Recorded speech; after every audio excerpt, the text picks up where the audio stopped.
Sometimes the best way to teach a lesson is by example. Instructors who teach police recruits at the Department of Criminal Justice Training Center in Richmond are using multiple examples.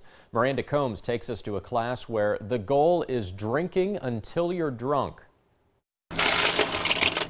You can crunch numbers, read examples, and study data. But they say you can't really spot it. Can I give you another one? Unless you've seen it. Can I get another Coke, please? When they're dosed up, you'll be able to see it. I can show it to you. The doses are shots, and this isn't a bar, it's a classroom with 3 people trying to get drunk. I thought I was fine about 10 minutes ago, and I realized I'm not. You can go ahead and fill me up. Looks like he needs more ice here. And these 2 aren't bartenders. That's not my natural calling. They are instructors with the Department of Criminal Justice Training. Every 2 months or so, they trade in the textbooks for bourbon and rum.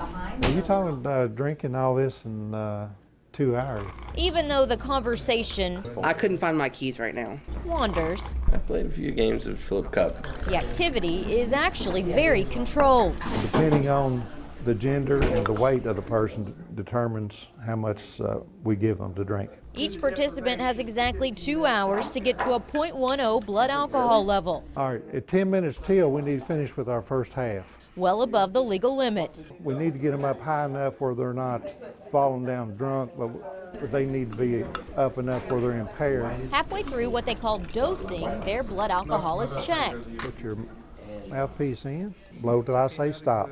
And the doses are adjusted to hit that .10. All right, .092. And we're gonna have to cut him back. The second hour We'll bring out the snacks. is louder.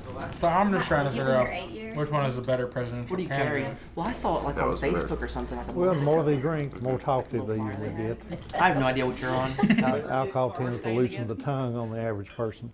By the end of the 2 hours, each has had more than a dozen shots of 80 proof alcohol. I feel like the train just hit me. One long continuous breath.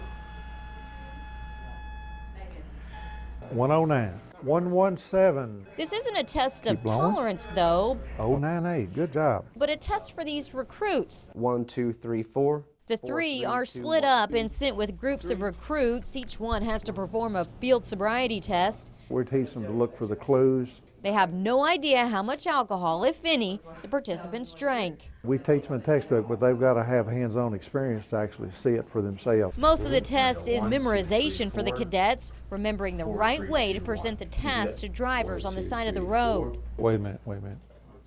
You go backwards, Backwards. not forward. So 31 to 15. But there's one thing, one clue, they say a driver can't overcome if they've had too many drinks. Remember, speed's important. If you go too slow, you'll miss the clues.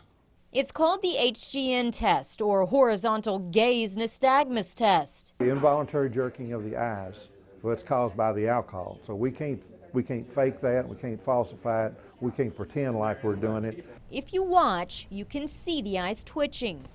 Yes, sir. Yes, sir. 6 clues. Okay. The clues are all compiled, and the recruits head back to the drawing board to see if they made the right call. Arrest or release? All 3 were arrested for pretend, a practice with sobering clarity. I'm pretty well tickled with what you all done today. And that's the end of the lesson, I feel like I can physically do the things that I need to do, but not for these 3. They'll be staying a while to sober up. but it's just the cognitive skills that are really messing with me. Miranda Combs, WYMT Mountain News.